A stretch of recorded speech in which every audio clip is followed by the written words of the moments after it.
ಅದಕ್ಕೆ ಏನೇನು ಬೇಕೋ ಪವರ್ ಸೆಕ್ಟರು, ಎಥನಾಲ್ ಸೆಕ್ಟರ್ ಅದನ್ನೆಲ್ಲ ಕೂಡ ನೀವು ಆ್ಯಡ್ ಮಾಡಿ ಅಂತ ಹೇಳಿ.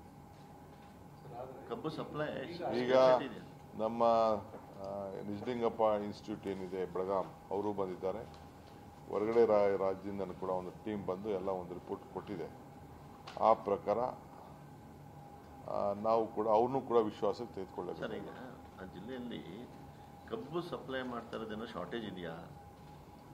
ಈ ರೈತರು ಈಗ ಭಾಳ ಜಾಸ್ತಿ ಇದೆ ಕಬ್ಬು, ಇಲ್ಲಿ ಜಾಸ್ತಿ ಇದೆ ಅಂತಂದರೆ ಇಲ್ಲಿ 5 ಫ್ಯಾಕ್ಟ್ರಿ ಇದೆಯಲ್ಲ, ಪ್ರೈವೇಟ್ ಫ್ಯಾಕ್ಟ್ರಿ ಇದೆ. ಒಂದು 7,500 TCD ಇದೆ, ಅದು 5,000 KM ದೊಡ್ಡದಿದೆ.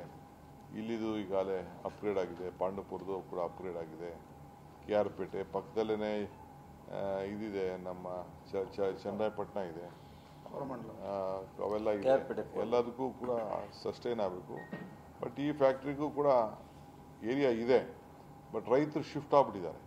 ಕಬ್ಬು ಬಿಟ್ಟು ಬೇರೆ ಇದಕ್ಕೆ ಶಿಫ್ಟ್ ಆಗ್ಬಿಟ್ಟಿದ್ದಾರೆ. ಡ್ರಾಪ್ ಅಂತ ಏನಿಲ್ಲ. ಫಸ್ಟ್ ನಾವು ಬೇಸಿಕ್ ರಾ ಮೆಟೀರಿಯಲ್ನ ಮಾಡಿ ಅದಕ್ಕೆ ಏನೇನು ಬೇಕೋ ಪವರ್ ಸೆಕ್ಟರು, ಎಥನಾಲ್ ಸೆಕ್ಟರ್ ಅದನ್ನೆಲ್ಲ ಕೂಡ ನೀವು ಆ್ಯಡ್ ಮಾಡಿ ಅಂತ ಹೇಳಿ.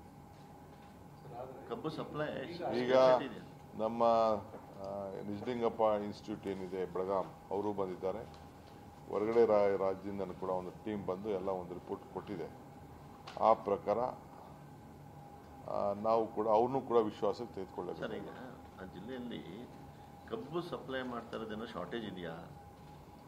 ಈ ರೈತರು ಈಗ ಭಾಳ ಜಾಸ್ತಿ ಇದೆ ಕಬ್ಬು, ಇಲ್ಲಿ ಜಾಸ್ತಿ ಇದೆ ಅಂತಂದರೆ ಇಲ್ಲಿ 5 ಫ್ಯಾಕ್ಟ್ರಿ ಇದೆಯಲ್ಲ, ಪ್ರೈವೇಟ್ ಫ್ಯಾಕ್ಟ್ರಿ ಇದೆ. ಒಂದು 7,500 TCD ಇದೆ, ಅದು 5,000 KM ದೊಡ್ಡದಿದೆ. ಇಲ್ಲಿದು ಈಗಾಗಲೇ ಅಪ್ಗ್ರೇಡ್ ಆಗಿದೆ, ಪಾಂಡವಪುರದು ಕೂಡ ಅಪ್ಗ್ರೇಡ್ ಆಗಿದೆ.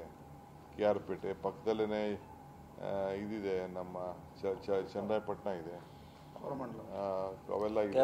ಎಲ್ಲದಕ್ಕೂ ಕೂಡ ಸಸ್ಟೈನ್ ಆಗಬೇಕು. ಬಟ್ ಈ ಫ್ಯಾಕ್ಟ್ರಿಗೂ ಕೂಡ ಏರಿಯಾ ಇದೆ, ಬಟ್ ರೈತರು ಶಿಫ್ಟ್ ಆಗ್ಬಿಟ್ಟಿದ್ದಾರೆ. ಕಬ್ಬು ಬಿಟ್ಟು ಬೇರೆ ಇದಕ್ಕೆ ಶಿಫ್ಟ್ ಆಗ್ಬಿಟ್ಟಿದ್ದಾರೆ.